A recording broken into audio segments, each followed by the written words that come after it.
Syekh Mubayyad luar biasa hipotesanya bahwa tanda besar yang paling pertama dari 10 tanda besar yang bakal dialami oleh zaman modern ini adalah azab.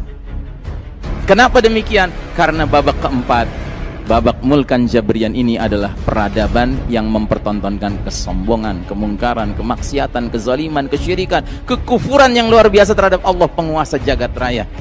Seorang ulama pernah mengatakan, era modern sekarang ini berkumpullah semua dosa dari semua kaum-kaum terdahulu, yang padahal kaum terdahulu ketika punya satu dosa saja diazab sama Allah.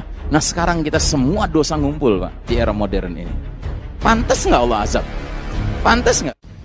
Jadi babak kelima, babak terakhir itu kira-kira mengakhiri umur umat Islam dengan husnul khatimah atau su'ul khatimah. Jelas dong, akhirnya pasti husnul khatimah. Kenapa? Karena Allah berulang-ulang menyebutkan dalam Al-Quran, wal aqibatu lil muttaqin, akibat terakhir selalu berpihak kepada orang yang bertakwa. Ya. Nah, cuman yang kita harus sadari, perpindahan kita dari babak keempat menuju babak kelima ini, babak keempat penuh kezaliman, babak kelima penuh keadilan, tidak mungkin kita raih, kita sampai ke sana kalau kita semata-mata semangatnya kayak orang jalan-jalan di taman bunga sambil nyanyi-nyanyi main gitar. Nggak mungkin lah kemenangan kita raih dengan cara begitu, ya kan? Mau tidak mau kita harus mengerahkan energi keringat, air mata dan darah, ya, blood, sweat and tears, ya. Kok ngeri gitu Ustadz? Bukan soal ngeri, soal sunnatullah, soal sunnah Rasulnya begitu. Nabi dan para sahabat dulu menegakkan agama Allah sampai berkeringat, berair mata dan berdarah tidak?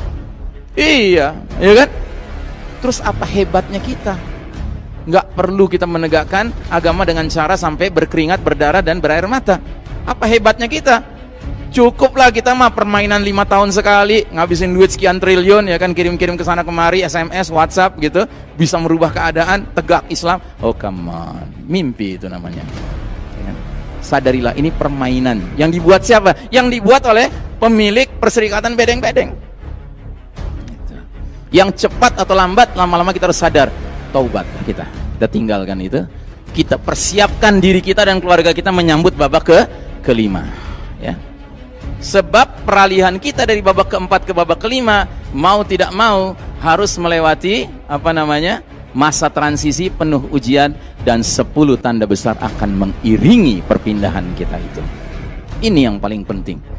Menyadari semakin dekat kita menuju babak kelima, semakin huru-hara akhir zaman akan muncul. Kenapa demikian? Karena itulah rahasia dunia yang membedakan dengan akhirat. Kalau di akhirat sekalinya kita senang-senang terus, mudah-mudahan kita termasuk yang begitu. Sekalinya sengsara terus, itulah akhirat. Mudah-mudahan kita nggak termasuk orang yang sengsara terus. Nauzubillahi min dzalik. Tapi di dunia ini susah dan senang, menang dan kalah itu selalu beriringan bersamaan, ya. Makanya sampai ada hadis bunyinya begini. Awal hadis itu diawali dengan kata ubasyirukum, aku kabarkan berita gembira, kata Nabi. Berita gembira apa? Ubasyirukum bil mahdi, ku kabarkan berita gembira diutusnya Al-Mahdi, pemimpin umat ini di akhir zaman, ke tengah-tengah umat ini saat apa? Saat perselisihan antar manusia menjadi-jadi, saat gempa-gempa dahsyat berlangsung. Saat itu nanti Al-Mahdi akan memenuhi bumi secara merata dengan keadilan, setelah bumi secara merata dipenuhi dengan kezaliman. Jadi berita gembira Pak. Tapi sambil mengharapkan berita gembira ini, kita harus siap-siap menghadapi perselisihan antar manusia menjadi-jadi, gempa makin dahsyat, kezaliman merata. Begitu. Itulah Islam. Itu asyiknya Islam, itu justru di situ Pak. Innamal usri yusran, bersama kesulitan ada kemudahan, bersama kesulitan ada kemudahan. Jadi jangan Anda berpikiran, wah ngeri nih Ustadz, ya kan, nanti kalau kafir mimpin makin terzolimi kita, ya kan. Emang udah terzolimi kok kita, itu udah terzolimi kita. Memang Anda pikir kita belum terzolimi? Sudah terzolimi kita, ya. Sehingga kalaupun berubah menjadi lebih buruk, ya beda tipis. Intinya adalah Allah dan Rasulnya tidak diagungkan. Itu inti pokok permasalahannya, ya. Sebab orang yang di atas siratal mustaqim Ciri utamanya adalah wa may yuti'illaha war rasul. Barang siapa mentaati Allah dan Rasul, faulaika ma'al ladzina an'ama Allahu 'alaihim minan nabiyyin wasiddiqin wasyuhada'i wassalihin wa hasuna ulaika rafiqa.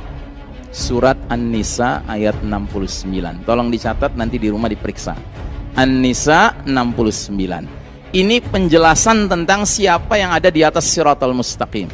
Ihdinas siratal mustaqim, siratal ladzina an'amta 'alaihim. Dalam surat Al-Fatihah kan kita bacanya cuma begitu. Nah, kita perlu tanya kepada Allah, ya Allah, yang kau maksud orang-orang di atas jalan yang lurus dan merasakan nikmat menempuh jalan yang lurus itu siapa sih? Nah, Allah jelaskan di An-Nisa 69. Ternyata penjelasannya begitu. Wala hadainahum siratan mustaqima wa may yuti'illaha war rasula faulaika ma'al ladzina an'ama Allah, dan seterusnya tadi itu sudah saya bacakan ayatnya. Sungguh kami tunjuki mereka jalan yang lurus. Barang siapa taat pada Allah, taat pada Rasul, mereka akan bersama orang-orang yang mendapat nikmat karena menempuh jalan yang lurus itu. Siapa mereka? Kalangan para nabi, kalangan para siddiqin, orang-orang yang benar dan selalu benar perbuatannya, kalangan syuhada, orang-orang yang rela mati syahid di jalan Allah, dan kalangan salihin. Ini 4 kalangan ini semuanya adalah orang-orang yang disebut alladzina an'ama Allahu 'alaihim, orang-orang yang dapat nikmat karena menempuh jalan yang lurus. Ciri khas mereka cuma satu, mentaati Allah dan Rasul. Nah, kita ditakdirkan hidup di era di mana justru software utama kepemimpinannya bukan mentaati Allah dan Rasul. Makanya kacaunya nggak kunjung habis, Pak. Sampai kita masuk ke babak kelima nanti. Di babak kelima yang mimpin kita certified leader, pemimpin yang dapat sertifikasi dari Allah dan Rasulnya. Dia ngerti apa yang harus dilakukan, ya kan? Dia akan mimpin kita dengan kepatuhan pada Allah dan Rasulnya di atas segala-galanya. Gitu.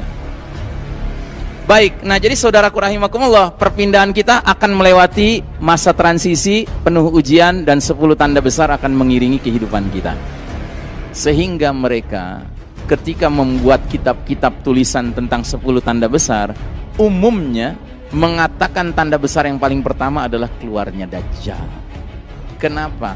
Karena mereka nggak bisa membayangkan fitnah yang lebih dahsyat daripada Dajjal atau yang setara dengan Dajjal. Mereka nggak bisa bayangkan. Sementara Syekh Mubayyad, penulis kitab ensiklopedia akhir zaman yang hidup sezaman dengan kita, dan dia bukan sembarang orang, dia orang Palestina. Orang Palestina tetangga terdekatnya siapa? Hah? Tetangga terdekatnya musuh nomor wahid orang beriman, ya kan? Makanya mereka ngerti betul konspirasi jahat dari musuh yang paling utama ini. Maka Syekh Mubayyad berpandangan, kita yang hidup di babak keempat ini, ya kan, pantesnya tanda besar pertama bukan Dajjal. Kenapa? Karena fitnah yang kita hadapi sekarang saja sudah mirip kayak ngadepin Dajjal. Dan ini sejalan dengan hadis Nabi yang disampaikan kepada sahabat Abu Dzar Al-Ghifari. Jadi Abu Dzar Al-Ghifari pernah kaget dengar Nabi bilang gini, sungguh ada selain Dajjal yang lebih kutakuti menimpa umatku. Kaget Abu Dzar dengar itu. Karena Abu Dzar tahu bahwa Dajjal itu fitnah yang paling berat kan. Kok tiba-tiba Nabi bilang, sungguh ada fitnah selain Dajjal yang lebih kutakutkan menimpa umatku. Apa itu kata Abu Dzar kepada Nabi? Kata Nabi, al-a'immatu al-mudillin, para pemimpin yang menyesatkan. Cuma karakternya zalim, bisa. Tapi kalau sekarang dia dikurung dengan apa? Nggak ada pengurung dia, nggak ada yang mengikat dia. Akibatnya dia apa? Ya bisa menyesatkan ke sana kemari, nggak karuan. Makanya kita merasakan, Pak, sekalipun Dajjalnya belum keluar, tapi sistem ini udah kayak sistem Dajjal aja, ya kan? Yang ikut sama penguasa yang model begitu dikasih surga sama dia, yang nggak mau ikut dikasih neraka sama dia, ya kan? Mirip banget kayak Dajjal, padahal Dajjalnya belum muncul. Gitu. Nah maka kata Syekh Mubayyad, Dajjal itu yang kelima. Keluarnya Dajjal itu tanda besar kelima. Tanda besar pertama, kedua, ketiga, keempat itu semuanya adalah tanda-tanda besar yang kaitannya dengan peristiwa alam yang merubah wajah dunia ini secara drastis. Sehingga ketika Dajjal nanti keluar, ketika nanti Al-Mahdi hadir, ya kan, dunia kita sudah beda dengan dunia sekarang ini. Beda sekali. Kenapa? Karena diawali dengan peristiwa Ad-Dukhan. Sedangkan Ad-Dukhan ini jelas-jelas Allah katakan, hadza adzabun alim. Dukhan ini azab yang pedih. Jadi Syekh Mubayyad luar biasa hipotesanya bahwa tanda besar yang paling pertama dari 10 tanda besar yang bakal dialami oleh zaman modern ini adalah azab. Kenapa demikian? Karena babak keempat babak mulkan Jabrian ini adalah peradaban yang mempertontonkan kesombongan, kemungkaran, kemaksiatan, kezaliman, kesyirikan, kekufuran yang luar biasa terhadap Allah penguasa jagat raya. Seorang ulama pernah mengatakan, era modern sekarang ini berkumpullah semua dosa dari semua kaum-kaum terdahulu, yang padahal kaum terdahulu ketika punya satu dosa saja diazab sama Allah. Nah sekarang kita semua dosa ngumpul, Pak, di era modern ini. Pantas nggak Allah azab? Pantas nggak? Ya kan? Luar biasa. Contoh yang paling sederhana adalah kasus Nabi Lut dan kaumnya. Kaum Nabi Lut itu diazab karena satu dosa, namanya dosa liwat. Kalau dalam bahasa hurufnya cuma satu huruf, huruf G, gay, ya.